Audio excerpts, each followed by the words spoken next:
గడిచిన వైసీపీ ప్రభుత్వంలో హయాంలో 2019 నుంచి 24 సంవత్సరం వరకు వార్షిక నిర్వహణ కోసం అత్యవసర మరమ్మతుల కోసం బడ్జెట్లో 1711 కోట్ల రూపాయలు కేటాయించడం జరిగింది అధ్యక్ష. కానీ కేవలం ఖర్చు పెట్టింది 1100 చిల్లర కోట్లు మాత్రమే ఖర్చు పెట్టి 66% మాత్రమే పూర్తి చేయగలిగారు అధ్యక్ష. అదేవిధంగా ఏదైతే రెన్యువల్స్ పునరుద్ధరణ కోసం గత 5 ఏళ్ల బడ్జెట్లో 1471 కోట్లు పెడితే 950 కోట్లు మాత్రమే పెట్టడం జరిగింది. అంటే 62% మాత్రమే పని చేయగలిగారు అధ్యక్ష. గత 5 ఏళ్లలో క్యాపిటల్ స్కీమ్ కింద 3840 కోట్లు బడ్జెట్ కేటాయించగా కేవలం బడ్జెట్లో 30% మాత్రమే చేసి ఈ యొక్క ప్రభుత్వం ఈ యొక్క రాష్ట్రానికి చేయకూడదు రోడ్లంటుగా దీనికి మాత్రం అన్యాయం చేయడం జరిగింది అధ్యక్ష.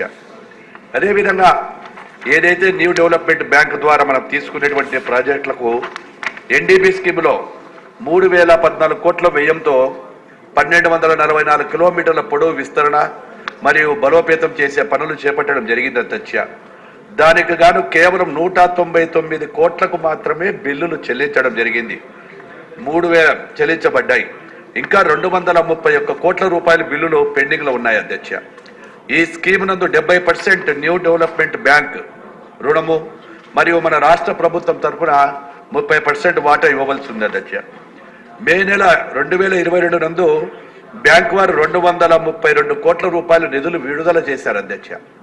ఆ విడుదల చేసిన నిధులను కూడా 1.5 సంవత్సరం 2 సంవత్సరాలకు వాళ్ళ ప్రత్యేకమైన అవసరాల కోసం వాడుకొని ఇక్కడ కూడా కాంట్రాక్టులకు చెల్లించకపోవడం వలన ప్రతి సంవత్సరం మనం దాదాపుగా 300 కోట్లకు పైన తీసుకుంటూ వస్తే ఆ యొక్క రెన్యూవల్ చేస్తా వస్తే 5 ఏళ్లకు 1500 కోట్ల రూపాయలు ఎన్డీబీ బ్యాంక్ ఇచ్చేటువంటి అవకాశాలు ఉన్నదాన్ని కూడా ఈ ప్రభుత్వ స్వార్థం కోసం కేవలం 92 కోట్ల రూపాయలు మాత్రమే ఖర్చు పెట్టి వాళ్ళకు రియంబర్స్మెంట్ ఇవ్వడం జరిగింది అధ్యక్ష.